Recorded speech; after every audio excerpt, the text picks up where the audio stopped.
Hello everyone. Good morning already 2 sir. Students join हुए हैं, रुक जाओ, बाकी लोगों को भी ज्वाइन होने दो, फिर शुरू करते हैं। Good morning.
Good morning sir.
चलो extremely sorry all of you, थोड़ा सा इंटरनेट इश्यू था इसलिए लेक्चर थोड़ा 2 मिनट लेट स्टार्ट हुआ है। ठीक है, 1 सेकंड रुको, मैं स्क्रीन शेयर करता हूँ।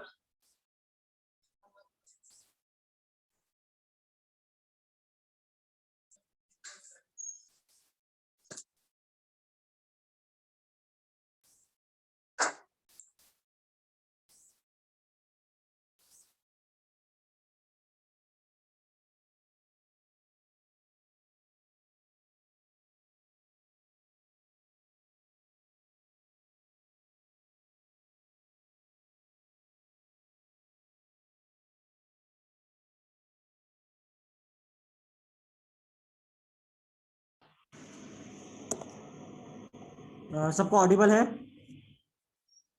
Please Yes, reply. sir. Okay, thank you. Yes, sir. You are audible now. Let us open the syllabus first.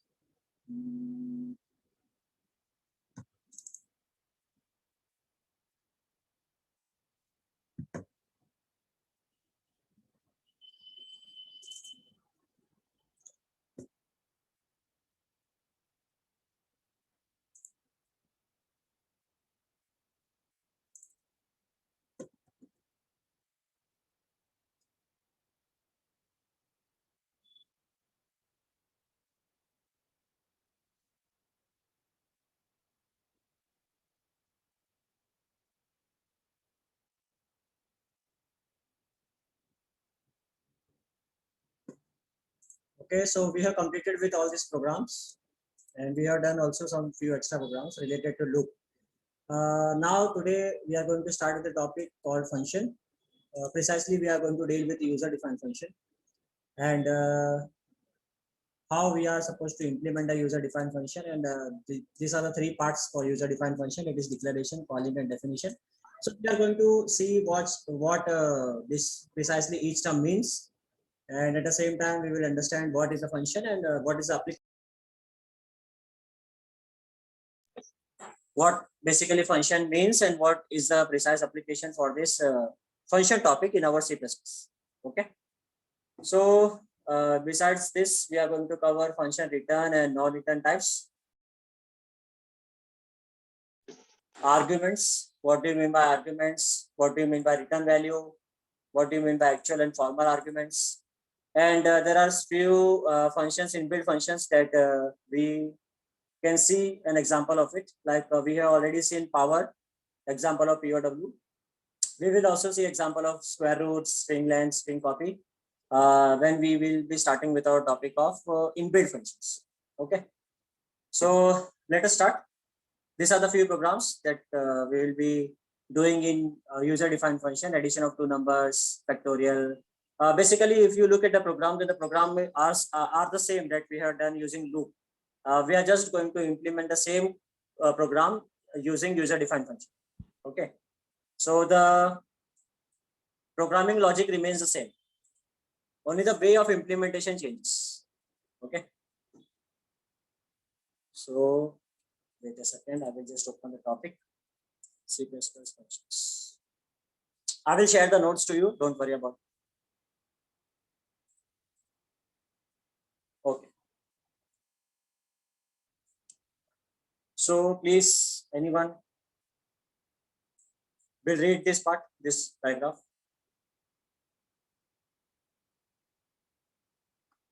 Should I call out a name? Yes, sir. Okay. Great.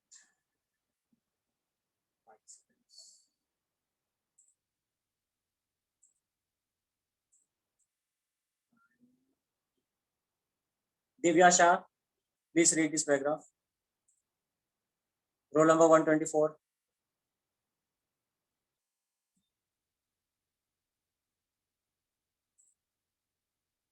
Divya Shah.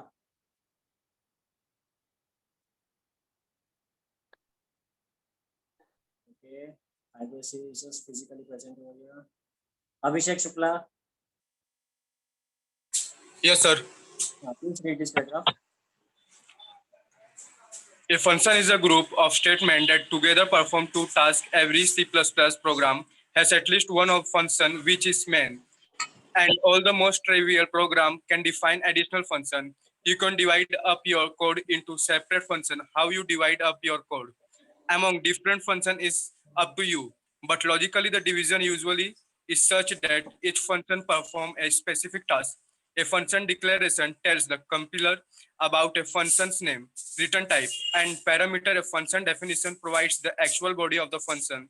The C++ standard library provides numerous built-in functions that your program can sell you. For example, function extract, function strcat, sir इसको क्या बोलते हैं? String को मर्ज करने के लिए काम आता है। देखो आगे पढ़ो ना, समझ में आएगा। टू कॉन्टिनेट टू स्ट्रिंग्स, मतलब मर्ज करने के लिए, दो स्ट्रिंग को मर्ज करने के लिए। Okay, sir. To concatenate two string function memcp to copy one memory location to another location and many more functions. A function is known with various names like a method or a subroutine or a procedure, etc. Perfect. Okay. So एक बार line by line go through करते हैं, समझते हैं function क्या है। So function is a group of statement. I hope you understand what do you mean by a statement in C++. Anything which ends with semicolon is a statement in C++. Okay, I repeat once again. Anything, any line that is ending with a semicolon is a statement in C++. Okay, जैसे कोई भी programme अगर मैं open करता हूँ, हमने बहुत सारे प्रोग्राम किए, which case तो अगर तुम इस पर्टिकुलर प्रोग्राम में देखते हो, यहाँ पर हमने सी आउट स्टेटमेंट लिखा है, एक्सीलेंट, एंड में सेमीकोलन है, so it is a statement.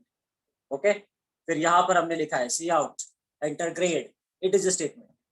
Cin enter grade, it is a statement. Char grade, it is a statement. So जहां पर भी सेमीकोलन आता है, जिस लाइन में सेमीकोलन आता है वो लाइन स्टेटमेंट होता है। आई होप आप लोगों ने जब स्टार्टिंग में हमने स्टार्ट किया था इंट्रोडक्शन, तब ये चीज क्लियर की थी कि स्टेटमेंट क्या होता है। Okay, so let us understand. So function is a group of statement. Okay, यानी बहुत सारे हम स्टेटमेंट्स लिखते हैं फंक्शन के डेफिनेशन के अंदर, that together performs a task. वो जो ग्रुप ऑफ स्टेटमेंट्स है उसका कुछ ना कुछ टास्क परफॉर्म करना होता है। जैसे for example addition of two numbers. So addition of two numbers के लिए you will be declaring two variables, चाहे वो इन टाइप का हो या फ्लोट टाइप का हो। Then we will be printing a statement C out enter two numbers. Okay, after that we will be reading the value of A and B. After that we will be performing a calculation C equals to A and B, and finally we will be displaying the output C out, the addition of two numbers are C. Okay, so अगर आप देखो तो इसमें almost हमने declaration किया, सी out किया, सी इन किया, operation किया और डिस्प्ले किया, तो 5 स्टेटमेंट्स हमने लिखे। ठीक है, तो ये स्टेटमेंट का फंक्शन क्या था, ये स्टेटमेंट का ऑपरेशन क्या था, ये स्टेटमेंट का मेन लॉजिक था कि हम एडिशन कर सके दो नंबर। ओके, ठीक उसी हिसाब से हम ग्रुप ऑफ स्टेटमेंट्स बना सकते हैं जो कुछ ना कुछ ऑपरेशन परफॉर्म करेगा, चाहे वो एडिशन ऑफ टू नंबर्स हो, फैक्टोरियल निकालना हो, स्क्वायर रूट निकालना हो, स्क्वायर करना हो, प्राइम नंबर चेक करना हो। वो प्रोग्राम का लॉजिक कुछ भी हो सकता है, बस खाली उसकी स्पेशलिटी ये होगी कि उसको हम लोग किसी एक ग्रुप में बांध के रखेंगे। ठीक है, ताकि उसको बार बार यूज कर सके। Every C++ program has at least one function. ये हमने स्टार्टिंग में पढ़ा था। By default main is a function. Okay, by default program execution ही main से स्टार्ट होता है। Okay, so main function हम by default हर C++ प्रोग्राम में इंक्लूड करते हैं। जितना भी तुमने नोट्स देखा होगा, जितना भी तुमने ट्यूटोरियल देखा होगा, उस हर एक में मेन फंक्शन था, main. Okay, this particular function was included in every C++ program because the execution of the C++ program starts from the main function. Okay, and all the most trivial programs can define additional functions. Trivial program का मतलब ये होता है कि जितने भी हम C++ programme बना रहे हैं उसके अंदर हम लोग एडिशनल फंक्शंस इंक्लूड कर सकते हैं अपने हिसाब से।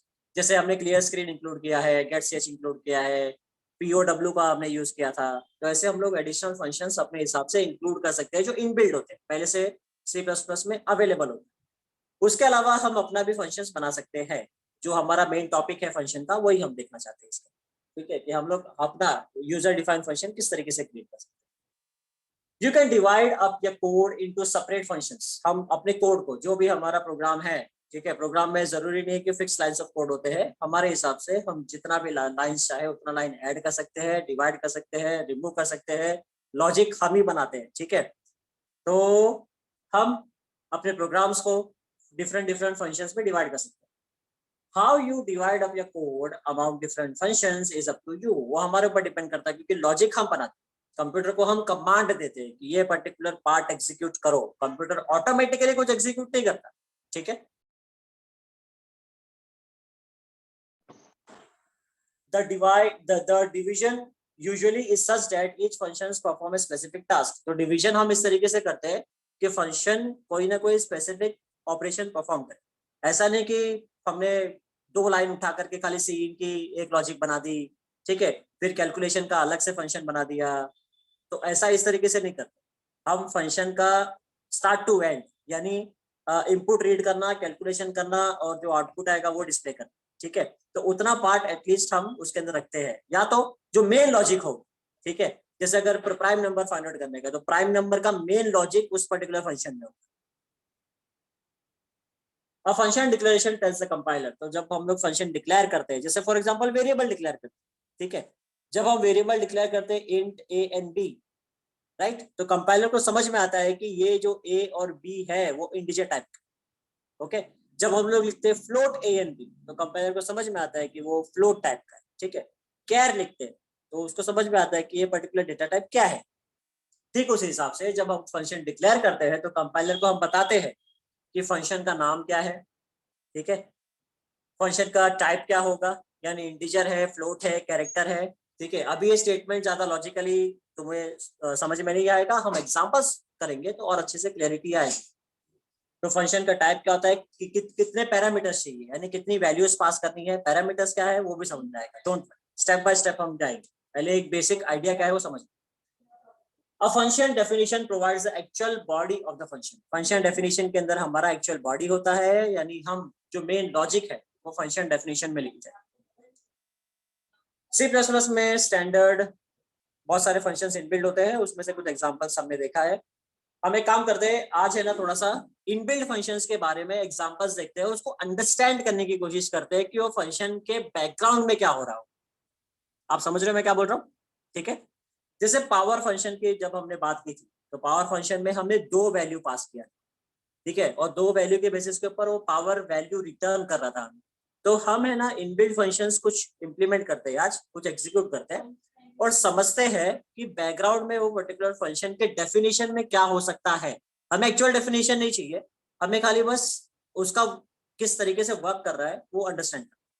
समझे. ठीक है. क्योंकि अगर वो अंडरस्टैंडिंग आ जाएगी तो हम अपना भी यूजर डिफाइंड फंक्शन जब हम लोग क्रिएट करेंगे तो वो लॉजिक लगा करके हम क्रिएट कर पाएंगे. आप समझ रहे हो. हाँ सर. ठीक है. तो एक काम करते हैं, हम C++ स्टार्ट करते हैं और बहुत सारे इनबिल्ट फंक्शंस है, उसमें से कुछ इनबिल्ट फंक्शंस हम एग्जीक्यूट करते हैं.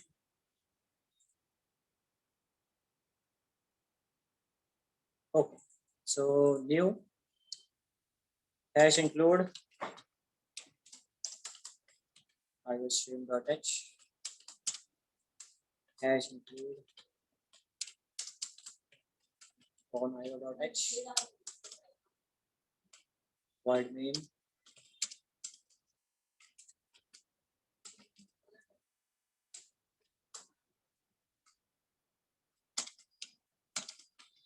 clear screen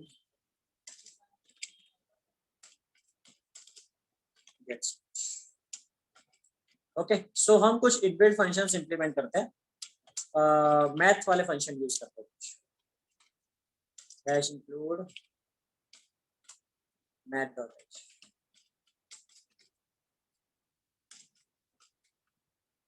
okay fine. So हमने एक फंक्शन इंप्लीमेंट किया था पावर POW. ये फंक्शन किसी को याद है, इसमें कितने पैरामीटर, कितनी वैल्यू हमने पास की थी. सर आपने 2 और 3 लिया था, 2⁻3. परफेक्ट. तो इन शॉर्ट इस पर्टिकुलर फंक्शन में हमने 2 वैल्यू पास किया, बराबर. Yes sir.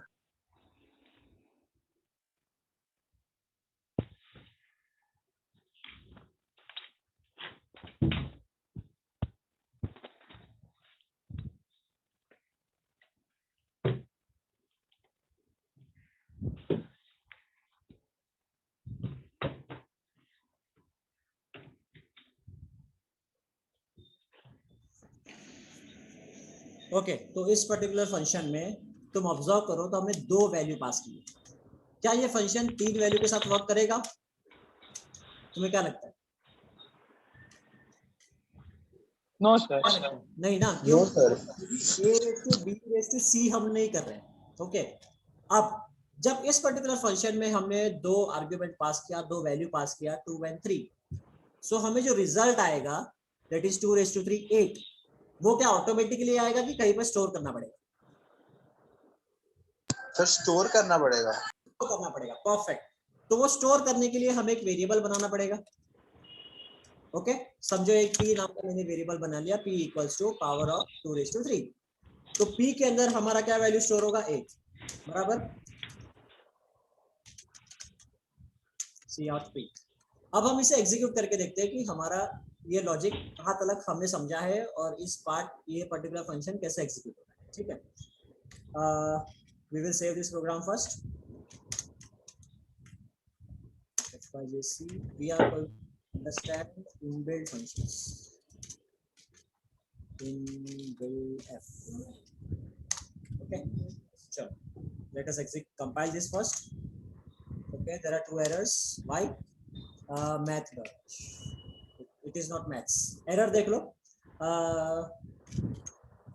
पहला एरर क्या है? Unable to open include file maths.h। इसका मतलब ये है कि तुमने जो फाइल नेम है उसमें मिस्टेक कर दी। ओके अगर फाइल नेम परफेक्ट रहता है तो ये वाला एरर नहीं आता। सेकंड एरर क्या है? Function power should have a prototype. ये एरर तुम्हें बहुत कॉमन मिलेगा जब तुम यूजर डिफाइंड फंक्शन पढ़ोगे तो। सेकंड वाला एरर चाहिए तो कहीं पे लिख लो। ठीक है, ये जो सेकंड एरर है ना, function POW should have a prototype, बहुत ही कॉमन मिस्टेक है जब हम लोग यूजर डिफाइंड फंक्शन पढ़ते हैं। बहुत ही कॉमन मिस्टेक है और सॉल्यूशन बहुत ही इजी है।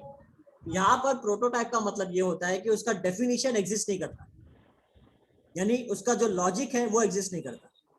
अब यहाँ पर तो आप लोगों को रिजल्ट समझ में आ गया होगा कि लॉजिक क्यों एग्जिस्ट नहीं करता। क्यों एग्जिस्ट नहीं करता बताओ,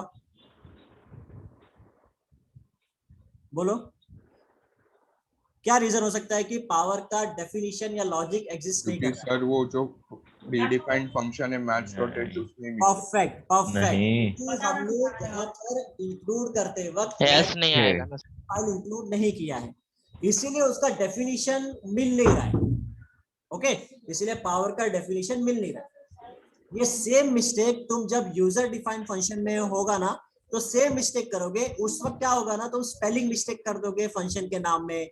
ठीक है, या तो तुमने डेफिनेशन लिखना ही भूल जाओगे। तो ये जो एरर है ना सेकंड वाला, function dash should have a prototype, ये एरर बहुत ही कॉमन है। ठीक है, यूजर डिफाइंड फंक्शन में। और ये एरर का सिंपली एक ही सोल्यूशन है कि उसका डेफिनेशन ढूंढो। ठीक है, लॉजिक ढूंढो, लॉजिक है कि नहीं, तुमने डेफिनेशन लिखा है कि नहीं। अगर डेफिनेशन लिखा है तो स्पेलिंग चेक करो, स्पेलिंग बराबर है कि नहीं, फंक्शन का नाम वो परफेक्टली है कि नहीं जहां पर तुमने कॉल किया है। तो अगर तुम्हारा लॉजिक सही है, फंक्शन का नाम सही है, तो एरर ऑटोमेटिकली सॉल्व हो जाएगा। समझ गए? ओके, बहुत ही कॉमन एरर है यस सर। तो ये। ठीक है, function dash should have a prototype और इसका सोल्यूशन बहुत ही सिंपल है, चेक फॉर द लॉजिक। ठीक है, लॉजिक एग्जिस्ट करता है कि नहीं, तुमने फंक्शन का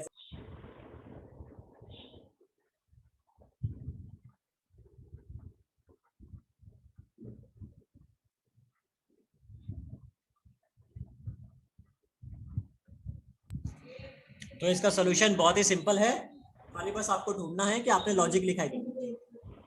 अब मैंने सॉल्व कर लिया वो एरर, कंपाइल करते हैं, there is no error luckily. Let us execute this. अब आंसर आ गया 8। ओके तो अब ये अंडरस्टैंड करो कि बैकग्राउंड में क्या क्या चीजें हुई। एक चीज ये हुआ कि हमने math.h इंक्लूड किया, इसके अंदर इसका डेफिनेशन एग्जिस्ट करता है। ओके तो ये पर्टिकुलर पार्ट क्या हो गया, ये पर्टिकुलर पार्ट हो गया कॉलिंग। ठीक है, this particular part is calling, यहां पर हमने फंक्शन को कॉल किया। ओके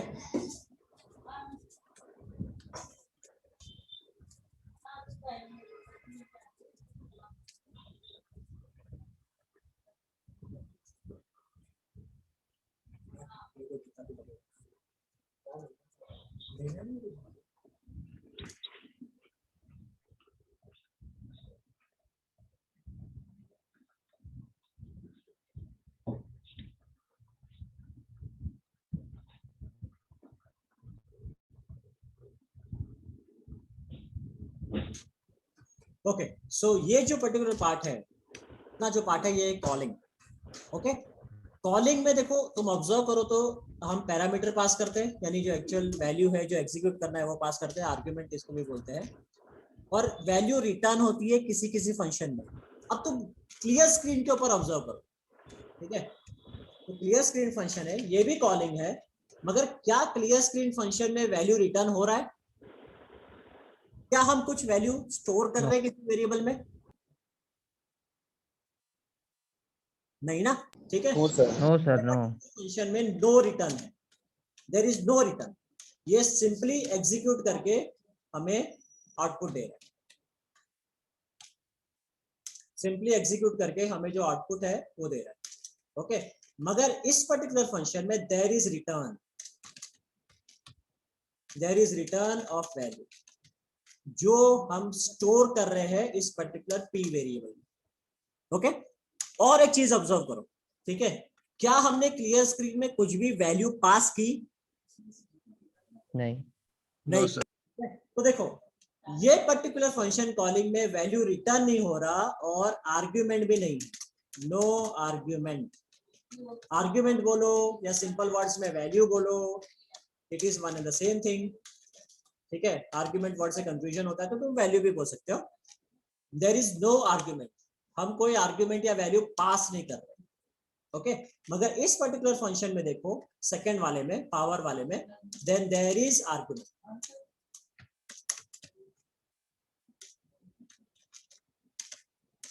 देयर इज आर्ग्यूमेंट, यानी वैल्यू पास हो रहा है, ठीक है।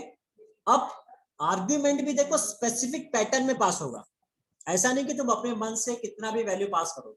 अब जैसे पावर के केस में a रेज टू b सिर्फ 2 ही वैल्यू होगा जिसका पावर निकलेगा, इसीलिए 2 वैल्यू। अगर समझो गलती से मैंने 3 वैल्यू पास किया, ठीक है, जैसे 2 3 4, तो जब मैं कंपाइल करूंगा तो मुझे एरर देगा। क्यों? क्योंकि वो पर्टिकुलर फंक्शन में 3 वैल्यू पास करने का प्रोविजन नहीं है। सर वो क्लियर स्क्रीन के लिए कॉलिंग नो रिटर्न क्यों डाला? No return, no return in the sense वो पर्टिकुलर कुछ वैल्यू दे नहीं रहा आपने।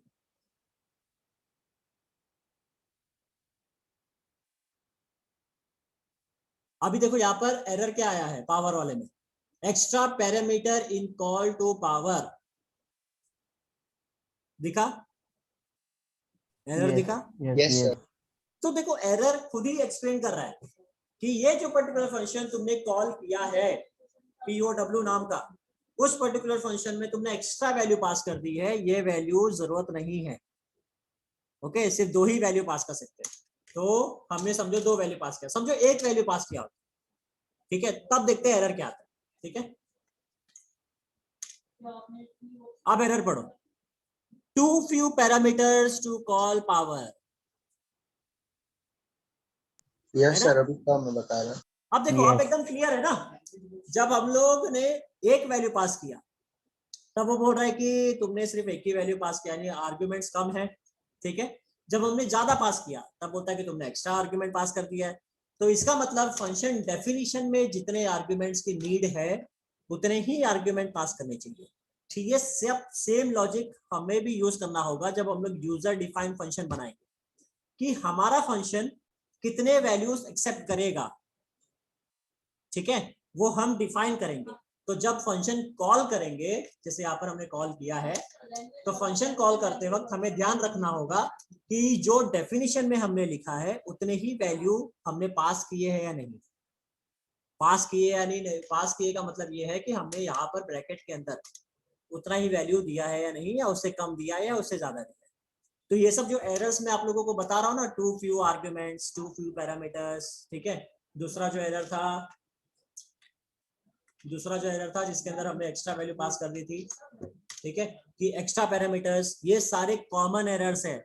जब हम लोग यूजर डिफाइंड फंक्शन पढ़ेंगे तो प्रोटोटाइप वाला एरर बहुत ही कॉमन है, दूसरा ये दोनों एरर बहुत ही कॉमन है कि पैरामीटर्स हम टू फ्यू पास करेंगे, यानी कम पैरामीटर पास करेंगे या फिर एक्स्ट्रा पैरामीटर पास करेंगे, ठीक है। पैरामीटर्स का सिंपली यहाँ पर मीनिंग यही है कि आर्ग्यूमेंट्स या वैल्यूज, जो हम वैल्यू पास कर रहे हैं उसी को पैरामीटर्स कहते हैं।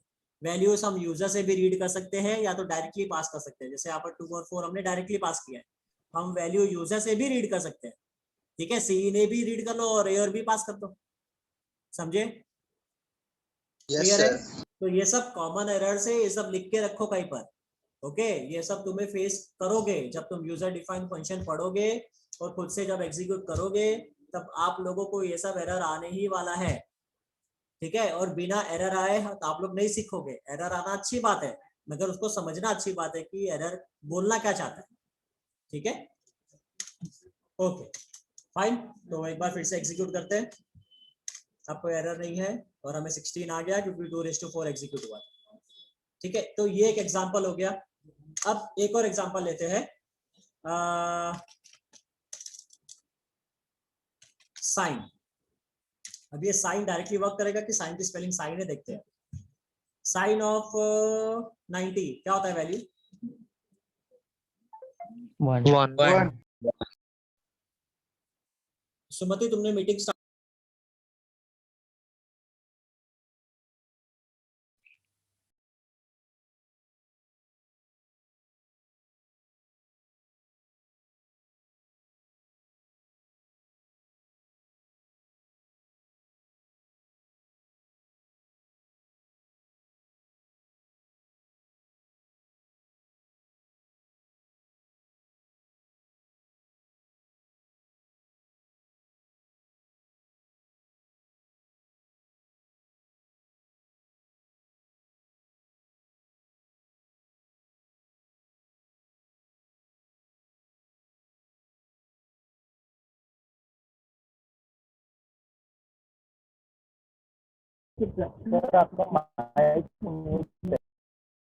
सर का कॉल आया होगा।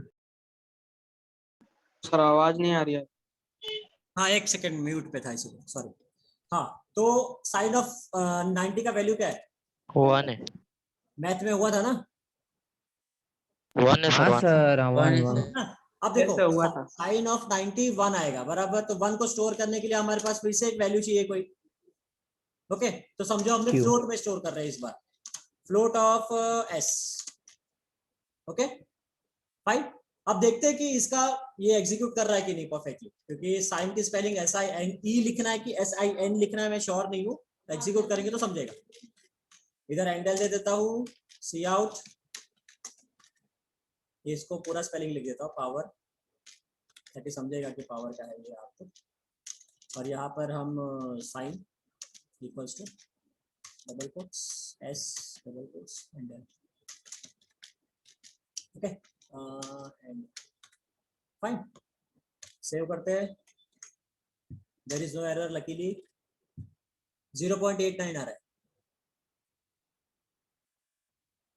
क्यों? हाँ सर। तो परफेक्ट सर राउंड ऑफ करके 1 ही अप्रॉक्स 1 लिया रहेगा। मगर इतना डिफरेंस राउंड ऑफ, ठीक है? तो हम निकालते हैं cos, float C equals to cos of 90,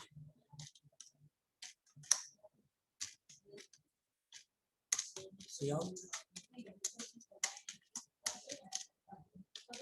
cos C sir cos के वैल्यू के लिए फ्लोट हटा के ट्राई करो। हाँ सर कॉस के वैल्यू के लिए हाँ सर फ्लोट की वजह से पॉइंट में आ रहा। ठीक है, चलो cos के लिए हम इंट ले लेते हैं, ओके? सर कॉस अच्छा ऑल्ट F सेव, सर वो तो 0 ही आएगा। क्या हो गया? हाँ सर cos 0 आएगा। तो सर cos 0 ले साइन के लेते लिए हैं, करो ना, साइन के लिए। क्या लूं 10? हाँ नहीं सर ठीक है 1045 लो 1045 1045 ले लेते हैं, ठीक है? T, तो ये 10 कर देता हूँ मैं, सर लेकिन हाफ होता है ना, तो पॉइंट में ही ठीक है? आएगा। अब ठीक है, हाँ सर ठीक। Alt F save, there is no error, compile 1, सही है? हाँ सर वो फ्लोट की वजह से वैल्यू 10 ज्यादा का फ्लोट हाँ पॉइंट ठीक में आएगा ना सर। ठीक है, देखो हमारा मेन इंटेंशन यहाँ पर फ्लोट और इंट का नहीं है, हमारा मेन इंटेंशन क्या है वो समझते हैं, ठीक है? अब साइन के केस में ऑब्जर्व करो, साइन के केस में हमने कितनी वैल्यू पास की? 90 D Only one. Value pass की, number Only of one arguments. अच्छा ऐसा वन, हाँ हाँ, वैल्यू नहीं पूछ रहा हूँ, नंबर ऑफ आर्गुमेंट्स पूछ रहा हूँ। हाँ हाँ सो सर। ये भी मेरा फंक्शन कॉलिंग है, ठीक है। हमने वन आर्गुमेंट पास किया यहाँ पर, ठीक है। और वैल्यू इस पर्टिकुलर केस में फ्लोट स्लैश इंट दोनों टाइप का वैल्यू रिटर्न हो सकता है। यदि हम फ्लोट वैल्यू रिटर्न हो सकता है तो इंट में भी स्टोर कर सकते हैं, बराबर। अगर हमने इंट में स्टोर किया होता, मान लो, एज्यूम करो, तो ये एग्जीक्यूट होता कि नहीं, देखते। सेव, एरर नहीं है, और एग्जीक्यूट। तो इसका मतलब ये पर्टिकुलर फंक्शन हमें फ्लोट वैल्यू दे रहा है जो इंट में भी स्टोरेबल है, इसीलिए यहाँ पर इंट में भी स्टोर हो रहा है, मगर तुम्हें आंसर 0 मिल रहा है। तो साइन एंटी 0 होता है, 1 होता है सर, गलत है। नो वन होता है, वन। इसके पीछे कुछ Wrong और है। लॉजिक होगा, या तो इसको वो डिग्री में नहीं वो कर रहा होगा रीड। दो तरीके से वैल्यू होती है ना, डिग्री और रेडियंट। Radiant, yes. तो शायद उसके वजह से रीड करता होगा ये, ठीक है। अब सेकंड केस में भी अगर तुम ऑब्जर्व करो तो एक हमने पैरामीटर पास किया है, एक वैल्यू पास की है, और अकॉर्डिंगली जो भी हमें आउटपुट है वो मिल रहा है। ओके, सो इस पर्टिकुलर फंक्शन में नंबर ऑफ आर्ग्यूमेंट्स 1 है और वैल्यू रिटर्न भी हो रहा है। इस पर्टिकुलर फंक्शन में पावर के केस में नंबर ऑफ आर्ग्यूमेंट्स 2 था और वैल्यू रिटर्न हो रहा था सिंगल। ऑब्जर्व करो कि आर्ग्यूमेंट चाहे कितना भी हो, वैल्यू सिंगल ही रिटर्न होती है ना। देखो यहाँ पर Yes, पावर sir. वाले फंक्शन में 2 आर्ग्यूमेंट पास किया तो भी एक वैल्यू रिटर्न कर रहा है, यहाँ पर एक ही वैल्यू पास किया तो भी एक वैल्यू रिटर्न कर रहा है। तो नंबर ऑफ आर्ग्यूमेंट्स के ऊपर वैल्यू रिटर्न डिपेंड नहीं करता, वैल्यू रिटर्न जनरली 1 ही होता है, समझे? ठीक है, ये क्लियर है चीज की नहीं है, कंफ्यूजन है क्लियर। ना? सर थोड़ा कंफ्यूजन है। नहीं, देखो मैं एक और एग्जांपल लेता हूं तो और अच्छे समझे। अभी हम है ना थोड़ा स्ट्रिंग वाला एग्जांपल लेते हैं, hash include string dot H. अभी नाम से पता चल रहा है स्ट्रिंग डॉट एच यानी हम लोग स्ट्रिंग के साथ डील करेंगे। तो उसके लिए हमें स्ट्रिंग डिफाइन करना पड़ेगा। तो स्ट्रिंग डिफाइन करने का तरीका थोड़ा सा अलग सा होता है।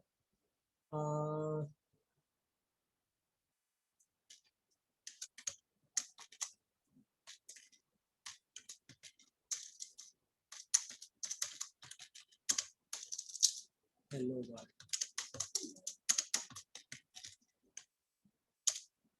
सी आउट,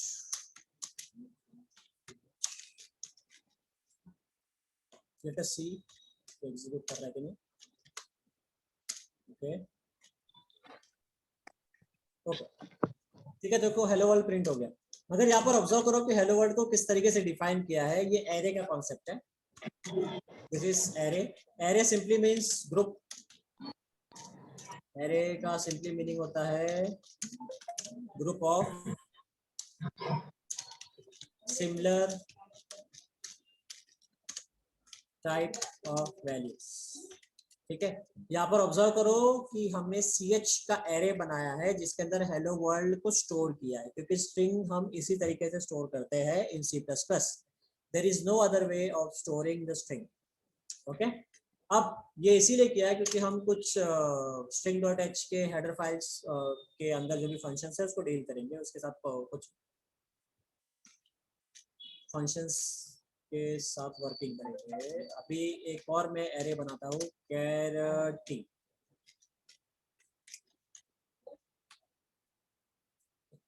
तो अभी strcpy, ये स्ट्रिंग कॉपी फंक्शन है, ठीक है। ये क्या करता है कि सोर्स और डेस्टिनेशन में स्ट्रिंग को कॉपी कर देता है। सी आउट, ठीक, okay. Multiple declaration for T, T का हाँ इधर है, टी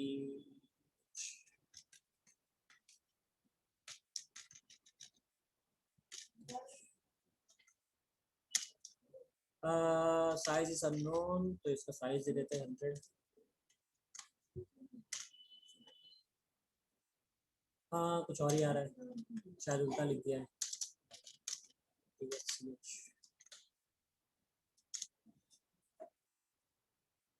ओके, तो Random. हैंडल ले लेता हूं। ओके, अब ये पर्टिकुलर फंक्शन के ऊपर ध्यान दो, ये मेरा कॉलिंग है, देयर इज नो रिटर्न, कुछ वैल्यू रिटर्न नहीं हो रही। ओके, और ये ऑपरेशन क्या कर रहा है, ये स्ट्रिंग को कॉपी कर रहा है, स्ट्रिंग कॉपी। और हमने कितने आर्ग्यूमेंट पास किए, 2 आर्ग्यूमेंट पास किए, 2 वैल्यू पास किया हमने, ठीक है। और यहाँ पर फर्स्ट वैल्यू तुम्हारा डेस्टिनेशन है और सेकंड वैल्यू तुम्हारा सोर्स है, समझा? ऑब्जर्व करो, ऑब्जर्वेशन बहुत इंपॉर्टेंट है, ठीक है। ये पर्टिकुलर फंक्शन कॉलिंग का कुछ वैल्यू रिटर्न नहीं हो रहा, वैल्यू रिटर्न नहीं हो रहा इन द सेंस, जैसे इस पर्टिकुलर तीनों एग्जांपल में जब हम कॉलिंग कर रहे थे तब हमें वैल्यू स्टोर करनी पड़ रही थी, राइट। मगर इस पर्टिकुलर एग्जांपल में हमें कहीं कुछ भी स्टोर करने की जरूरत नहीं है। सर ये TH कॉमा CH से क्या होगा मतलब? वही तो समझना है आपने को, ठीक है। तो ये फंक्शन कॉल किया हमने, कुछ वैल्यू रिटर्न नहीं हो रहा, string copy is the name of the function जो कॉपी करता है। देयर आर 2 आर्ग्यूमेंट्स, यानी 2 वैल्यू हमने पास की है, 2 आर्ग्यूमेंट कैसा है, डेस्टिनेशन है और सोर्स है, ठीक है।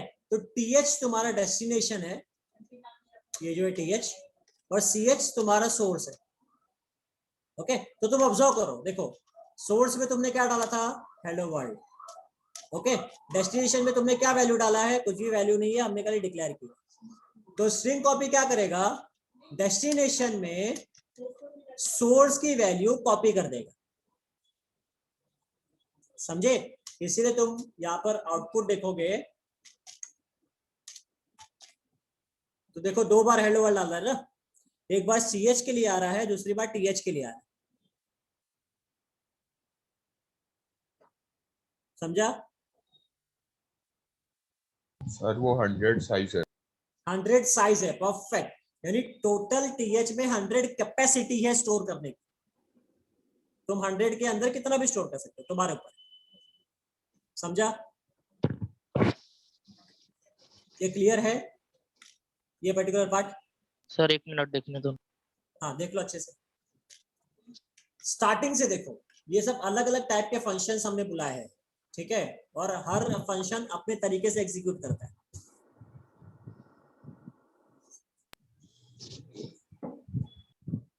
ये सब समझना बहुत जरूरी है कि और आपके तो वो साइन कोस टैन वाले फंक्शन में डेटा टाइप कौन सा लेंगे, फ्लोट कौन लेंगे? से टाइप में, वो साइन कोस टैन वाला जो फंक्शन है ना सर,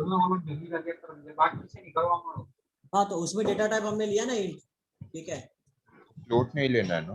फ्लोट भी ले सकते हो, क्योंकि फ्लोट लेते हो तो तुम्हें परफेक्ट आंसर मिलता है ना, तो बेटर रहेगा कि साइन कॉस टैन में फ्लोट ले लो, तो तुम्हें डेसिमल वाला भी परफेक्ट आंसर मिलेगा। कंपाइल कर दिया, देखो डेसिमल में मिल रहा है, आंसर परफेक्ट मिलता है। अब ये किस तरीके से इंटरनली वर्क कर रहा है वो हमें समझना पड़ेगा बाद में। हमारा मेन इंटेंशन नहीं है, हमारा मेन इंटेंशन ये है कि फंक्शन कितने आर्गुमेंट पास करने हैं, किस तरीके से कॉल हो रहा है, किसमें वैल्यू रिटर्न हो रही है, किसमें नहीं हो रही है, ये सब समझना है, ठीक है।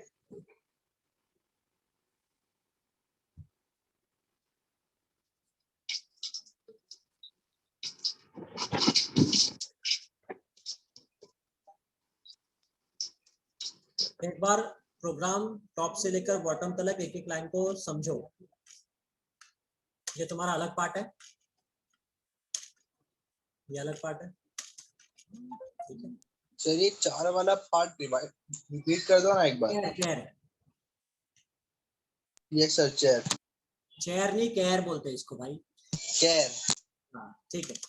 चलो कैर में एक और एग्जांपल लेता हूं अभी, strlen, ये पर्टिकुलर फंक्शन ना स्ट्रिंग का लेंथ देता है, क्या देता है, स्ट्रिंग का लेंथ, ठीक है। सो अगर मैंने, तो इसके अंदर कितने आर्गुमेंट पास होंगे बोलो? 2 एक होगा। एक होगा, परफेक्ट। क्यों? क्योंकि एक ही स्ट्रिंग का लेंथ एट ए टाइम देगा, तुम अगर मल्टीपल आर्गुमेंट पास करोगे तो उसको समझ में नहीं आएगा लेंथ किसका देना है। तो मैंने समझो CH पास किया, ठीक है, अब ये पर्टिकुलर फंक्शन हमें लेंथ देता है, तो क्या हमें लेंथ स्टोर करना पड़ेगा कि नहीं करना पड़ेगा? नहीं हाँ करना पड़ेगा सर। करना पड़ेगा सर।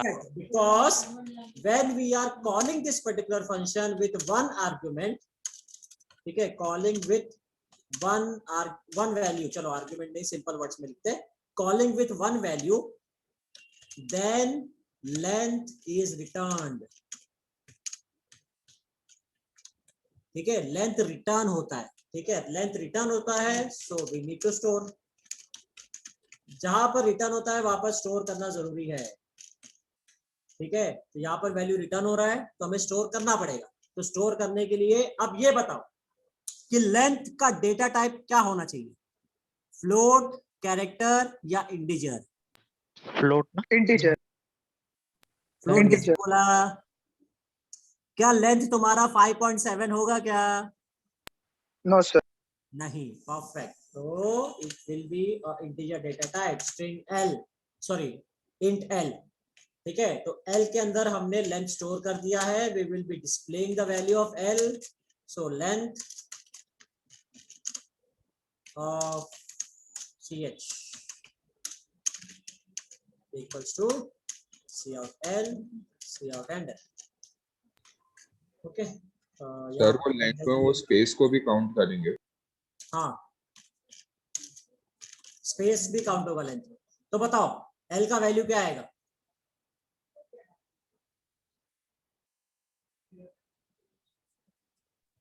बोलो बोलो। 11 है क्या ना? 11 आएगा, ठीक है, यहाँ पर थोड़ा क्लैरिटी के लिए मैं ch इक्वल्स लिख देता हूँ, यहाँ पर भी ch इक्वल्स टू, ठीक है, तो 11 आएगा, okay, let us execute this, there is no error, compile this, 11 आ गया, क्लियर है? Yes sir. ठीक है, तो देखो अभी इस पर्टिकुलर फंक्शन मेरा स्ट्रिंग टाइप का फंक्शन है, मगर इसके अंदर सिंगल आर्गुमेंट गया है और वैल्यू रिटर्न हुई है, ओके, फिर फाइनली हमने वैल्यू जो भी रिटर्न हुई थी, जिस टाइप की रिटर्न हुई थी उस टाइप का हमने स्टोर कर दिया, उस पर्टिकुलर वेरिएबल में हमने प्रिंट कर दिया, ठीक है, तो आई होप तुम्हें समझ में आ रहा होगा कि फंक्शन इंटरनली कैसे वर्क करता है, ठीक है, तुम्हें डेफिनेशन का अभी जानना जरूरी नहीं है कि वो लॉजिक क्या है उसके पीछे, ठीक है, जब हम लोग अपना यूजर डिफाइंड फंक्शन बनाएंगे तब लॉजिक तो हम खुद ही बनाने वाले हैं, ठीक है, मेन ये है कि जब हम कॉल करेंगे तो उस वक्त कितने आर्गुमेंट पास करने हैं, ठीक है, और कितने आर्गुमेंट पास नहीं करने, कौन सा टाइप का वैल्यू रिटर्न होगा, कौन सा टाइप का वैल्यू रिटर्न नहीं होगा, तो ये सब समझना बहुत जरूरी है, क्योंकि जब ये सब समझोगे तो उस हिसाब से तुम फंक्शन का डेफिनेशन बनाओ, समझ रहे हो? क्लैरिटी आ रही है? Yes sir.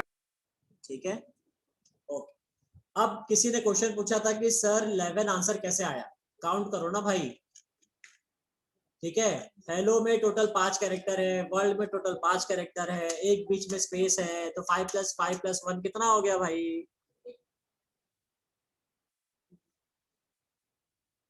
कितना हो गया? 11 ना? समझा ना 11 कैसे आया? ठीक है, और क्या था? स्ट्रिंग कॉन्केटिनेट, स्ट्रिंग कॉन्केटिनेट क्या करता है कि दो स्ट्रिंग को मर्ज करता है, तो समझो अगर एक स्ट्रिंग मैंने बनाया char s1 equals to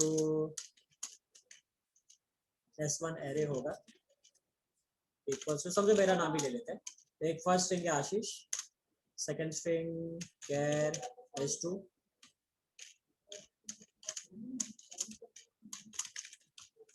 Pandey, ठीक है, फिर मैं स्ट्रिंग कॉन्केटिनेट strcat, ये पर्टिकुलर फंक्शन क्या करता है कि दो स्ट्रिंग को मर्ज करता है, ठीक है, तो मैंने s1, s2 दो स्ट्रिंग को मर्ज करेगा ना, तो दो स्ट्रिंग मैंने पास कर दिया, ओके, अब ये मर्ज कर रहा है तो क्या ये वैल्यू रिटर्न करेगा कि नहीं करेगा?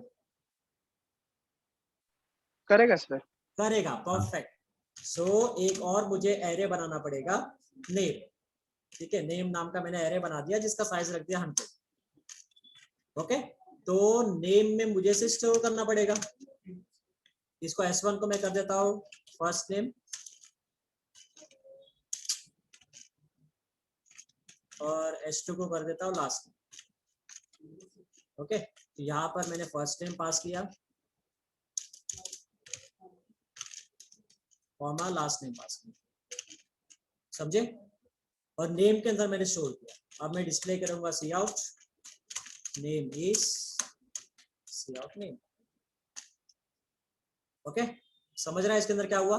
मैंने एक स्ट्रिंग बनाया फर्स्ट नेम नाम से, सेकंड स्ट्रिंग बनाया लास्ट नेम के नाम से, फिर मैंने एक एरे क्रिएट किया जिसकी 100 की कैपेसिटी है, फिर मैंने string concatenate strat function call किया जिसके अंदर मैंने दो आर्गुमेंट पास किए, first name comma last name. ये दो आर्गुमेंट मर्ज हो जाएगा, मर्ज होकर के एक सिंगल नेम में स्टोर हो जाएगा और वो मैंने यहाँ पर डिस्प्ले किया। समझा? Yes Yes, sir. सर ऐसा एक वेरिएबल से भी कर सकते थे क्या हो गया? सर, ये वेरिएबल की तरह ही है थोड़ा बहुत, जैसे वेरिएबल क्रिएट करके साथ में शो कर देते हैं। हाँ, वेरिएबल की तरह ही है ऑफ कोर्स। ठीक है, तो control F9, there are two errors. L value required, what do you mean by L value?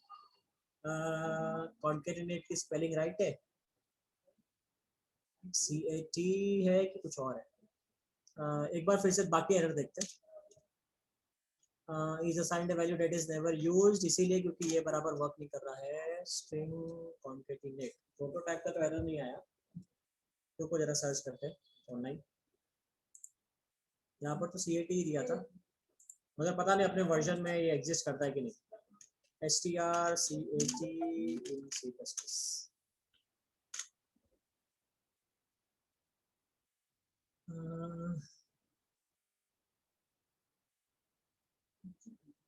End of the other string, किसी ने मैसेज लिखा है। मतलब सर आपने कॉलेज वेबसाइट में ऐसा वाला लॉजिक यूज किया है ना? नहीं, ऐसा वाला लॉजिक यूज नहीं किया।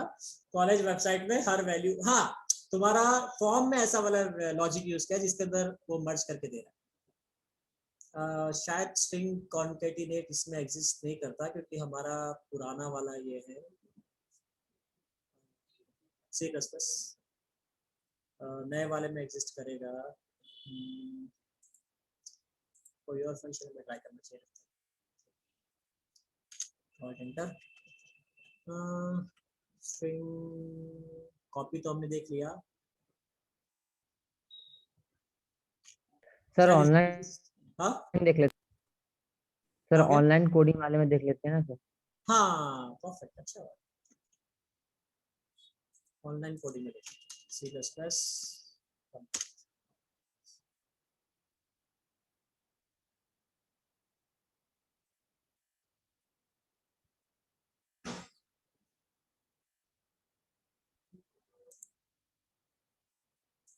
सो कैर अभी पता नहीं ऑनलाइन में सपोर्ट करते कि नहीं, ट्राई करते।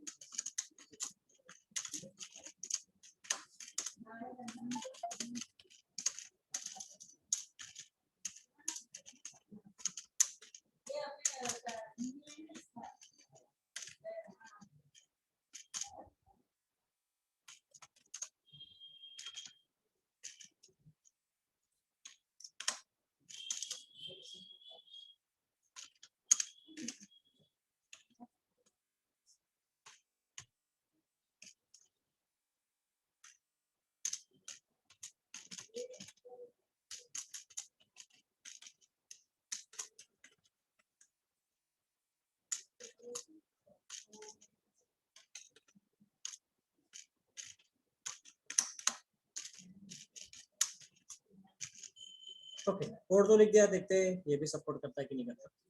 Let us run this. string dot is string cat is not defined in this way. String dot h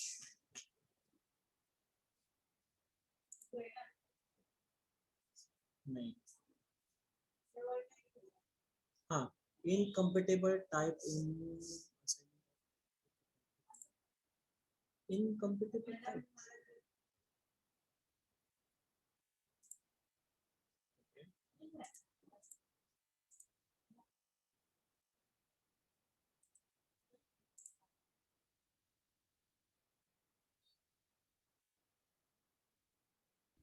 sir ये वाला कोड उसमें सर्च करते हैं ना जो ऑनलाइन आपने बोला था, हाँ ऐसा ही हाँ रुको रुको, कुछ।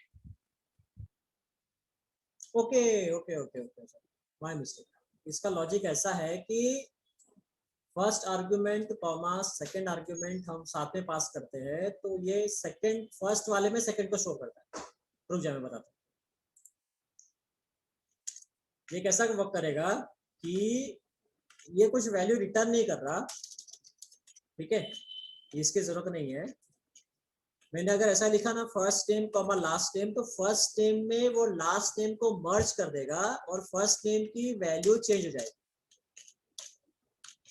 समझे? जैसे मैंने इसको सर नेम फिर से लिया, फॉर एग्जांपल इसको नेम ले लिया, ठीक है, और नेम के अंदर मैंने लास्ट नेम को मर्ज कर दिया तो मेरा कंप्लीट नेम मिलेगा। तो जब मैं नेम को डिस्प्ले करूंगा तो उसमें आशीष पांडे पूरा रहेगा। ओके, हाँ यस सर। ऐसा कुछ वर्क करना चाहिए। ओके, यहाँ पे स्पेस आ गया। ओके, नो एरर, ये देखो, हाँ यस सर। समझे? तो इसका लॉजिक ऐसा था कि वैल्यू रिटर्न नहीं करेगा, वो सर फर्स्ट वापस वाले दिखाओ ना आर्गुमेंट output। में सेकंड वाला आर्गुमेंट को मर्ज कर देगा और फर्स्ट वाले वैल्यू को ओवरराइट कर देगा, ऐसा, ठीक है? तो ये कुछ सर नहीं था। आउटपुट दिखाओ ना वापस। हाँ आउटपुट दिखाता है, एक सेकंड रुको, ये लो।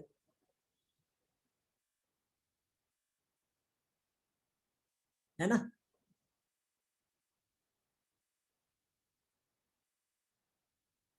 यस समझा? सर फिर से समझाओ ना। ठीक है, एक और एग्जांपल से समझाते हैं। इसमें क्या हो रहा है कि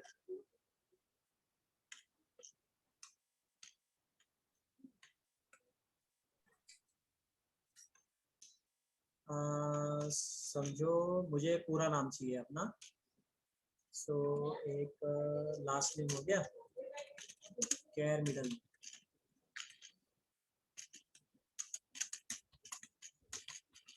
ठीक है। अब समझो मुझे आउटपुट चाहिए, जो आउटपुट है मेरा आना चाहिए आशीष विजय पांडे, ऐसा मेरे को आउटपुट चाहिए। अब 3 वेरिएबल्स है, ठीक है, नेम हो गया, लास्ट नेम हो गया, middle name, right? So string cat इस तरीके से वर्क करेगा कि पहले मुझे आशीष और विजय को मर्ज करना पड़ेगा, ओके, फिर उसके अंदर मुझे लास्ट नेम को मर्ज करना पड़ेगा। तो जब हम मर्ज करते हैं तो उस वक्त जो फर्स्ट वाला आर्गुमेंट रहता है ना, जो फर्स्ट वैल्यू हमने पास किया, उसके अंदर सेकंड वाला आर्गुमेंट मर्ज हो जाता है और फर्स्ट वाले की वैल्यू चेंज हो जाती है। ओके, तो अगर मैंने स्टेटमेंट लिखा है name comma middle name, okay, तो अभी वैल्यू नेम का हो जाएगा आशीष एंड विजय, तो इस केस में आउटपुट आएगा ऐसा, ठीक है, ऐसा आउटपुट आएगा। अब मुझे ये जो आउटपुट चाहिए ना आशीष विजय पांडे, तो उस केस में मुझे फिर से मर्ज करना पड़ेगा strcat। अब बताओ वैल्यू क्या पास करूंगा मैं, नेम कॉमा लास्ट नेम, क्योंकि इनिशियली जब ये पर्टिकुलर पार्ट कॉल हुआ है तो सर नेम में वो दोनों वैल्यू स्टोर हो गया है। दोनों वैल्यू स्टोर हो जाती है, परफेक्ट, नेम में दोनों वैल्यू स्टोर हो जाती है। तो ये मेरा हो गया स्टेप 1, लिख देता है यहाँ पर, ठीक है, स्टेप 1 में ये आ गया और फिर फाइनली मुझे मेरा नेम मिलेगा कंप्लीट, नेम इज नेम, समझे? अब इसको करते हैं कंपाइल, एग्जीक्यूट। तो देखो स्टेप 1 में आशीष विजय आया और फाइनली नेम इज में आशीष विजय पांडे, समझे? यहाँ पर मैं हैंडल ले लेता हूं, देखो समझा? सर कोडिंग बंद। Yes sir.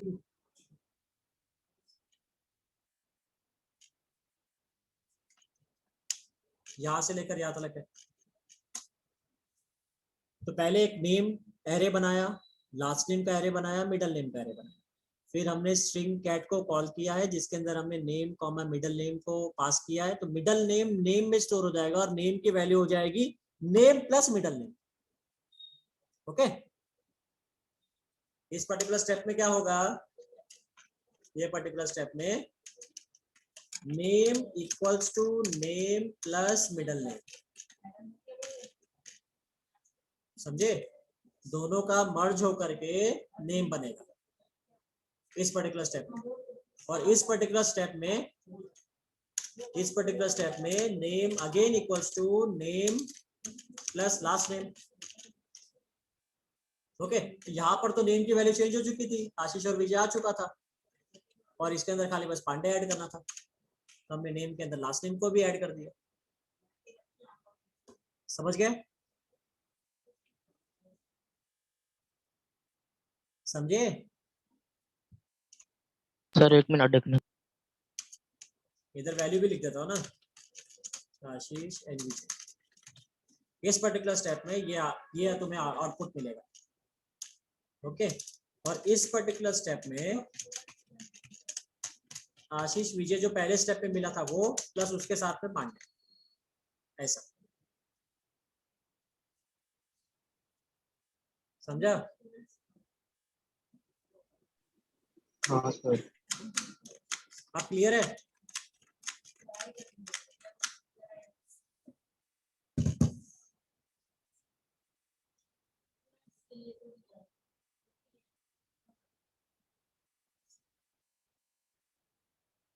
सर क्लियर है। ठीक है, सो ये सब अलग अलग टाइप के फंक्शन हैं, ये सब इनबिल्ट फंक्शन है, इसका डेफिनेशन पहले से लिखा हुआ है, तुम्हें डेफिनेशन की टेंशन जरूरत नहीं है। ठीक है, खाली बस इसे समझना है कि ये किस तरीके से वर्क करता है। तो एक बार फटाफट गो थ्रू करते हैं। ये इंट टाइप का मतलब इस पर्टिकुलर फंक्शन में इंट टाइप की वैल्यू मिल रही है, 2 आर्गुमेंट पास किया, ये पावर रिटर्न कर रहा है। ये पर्टिकुलर फंक्शन में एक वैल्यू पास कर रहे हैं, ये फ्लोट टाइप का वैल्यू रिटर्न कर रहा है, और ये साइन कॉस जो भी तुम्हें वैल्यू चाहिए वो दे देगा। फिर हमने कुछ स्ट्रिंग टाइप का देखा जिसके अंदर हमने स्ट्रिंग कॉपी करके देखा, इस केस में 2 वैल्यू पास हो रही थी। स्ट्रिंग लेंथ हमने देखा जिसके अंदर एक सिंगल वैल्यू पास हो रहा था और वो लेंथ दे रहा था इंटीजर टाइप का। ठीक है, फिर फाइनली हमने स्ट्रिंग कॉपी देखा जिसके अंदर कुछ वैल्यू रिटर्न नहीं हो रही थी और फर्स्ट वाले में सेकंड वाला वैल्यू मर्ज हो रहा था। ओके, तो ये सब अलग अलग टाइप के फंक्शन है जिसके अंदर अलग अलग तरीके से हम वैल्यू पास करते हैं और अलग अलग तरीके से हमें आउटपुट मिलता है। ये सब सेम लॉजिक हम जब हमारा यूजर डिफाइंड फंक्शन बनाएंगे तब ये सारा लॉजिक हमें हेल्पफुल होगा। ओके, ये लेक्चर का मैं वीडियो में अपलोड कर दूंगा, एक बार अच्छे से देख लेना, Yes, समझ sir. लेना। सर ठीक है? डीएस मतलब क्या होता है? इधर सर इसमें नहीं, मैं आपसे एक सरल क्वेश्चन पूछ रहा हूँ, डीएस मतलब क्या होता है? थोड़ा सा क्लियर नहीं है तुम्हारी आवाज, फिर से पूछोगे या फिर चैट में लिख दोगे? हाँ सर, चैट में लिख। हाँ, तो इसको सेव कर देते हैं। Let me close this.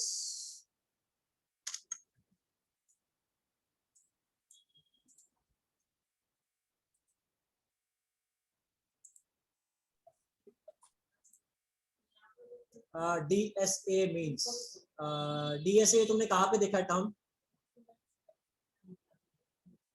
जैरित ने क्वेश्चन पूछा था कि सर आपने कैर में ब्रैकेट ऐसा क्यों लिखा है, क्योंकि वहां पर हमने स्पेसिफाई नहीं किया कि लेंथ कितना है, इसलिए हम ब्रैकेट डायरेक्टली लिख सकते हैं और हमें बहुत सारा वैल्यू स्टोर करना है तो उस केस में हमें एरे बनाना पड़ता है। तो ये bracket, square bracket means array. जब हमारा एरे का कॉन्सेप्ट होगा तभी और अच्छे से समझ में आ जाएगा। अभी हम लोग फंक्शन के ऊपर कॉन्सेंट्रेट कर रहे हैं तो फंक्शन के ऊपर खाली ध्यान दें, एरे के ऊपर ध्यान मत। स्ट्रिंग टाइप का डेटा टाइप नहीं है, C++ string data type support नहीं करता। अगर आप लोगों को डेटा टाइप का लेक्चर याद होगा तो उसमें 3 डेटा टाइप ही था, इंटीजर, कैर और फ्लोट। ठीक है, ओके। डीएसए तुमने ये टर्म कहाँ से देखा है कृष्णा? सर आपने क्या बोला, स्ट्रिंग डेटा टाइप क्या सपोर्ट नहीं करता? कृष्णा सर कुछ तो मैंने लिखो। आपको मैसेज किया है।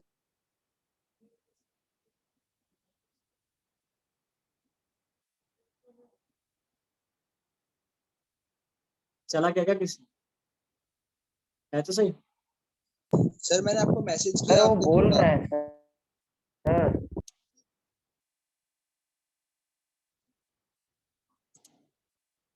हाँ कर सकते हैं।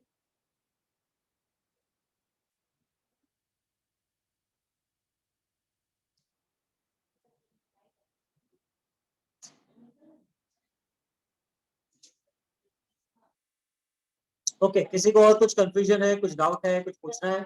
आप लोगों ने कुछ और प्रोग्राम Sir. ट्राई किया तो उसमें कुछ आप लोगों को प्रॉब्लम आई जो समझ में डीएसए आप लोगों को मैंने ऐसा सर कुछ? डीएसए यूट्यूब पे देखा था। एनीवन? कुछ और ऑनलाइन स्टडी किया आप लोगों ने, प्रोग्राम वगैरह ऐसा कुछ जो ना समझ में आया हो या उसको अंडरस्टैंड करना चाहते हो तुम?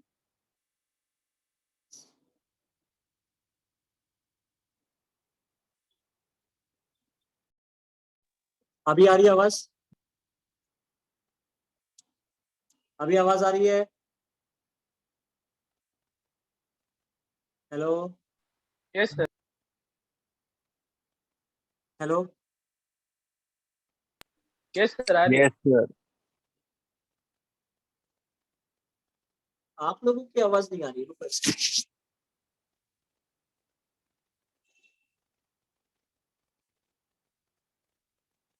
Hello sir, hello.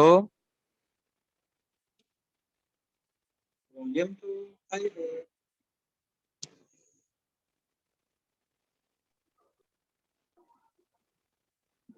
कोई कुछ बोलो जरा। हेलो। Hello hello sir. हाँ, आ रही है अभी आ रही है।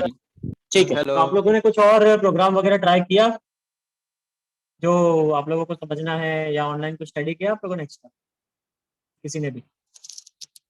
सर पूछ तो रहा हूँ डीएसए क्या होता है। ओके,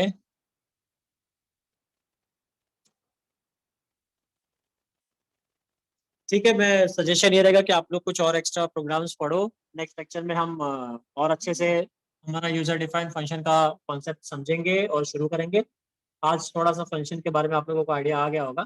ठीक है, ये लॉजिक को ही हम आगे फॉरवर्ड करके हम अपना खुद का फंक्शन बनाएंगे और फंक्शन के टॉपिक को डीप में स्टडी।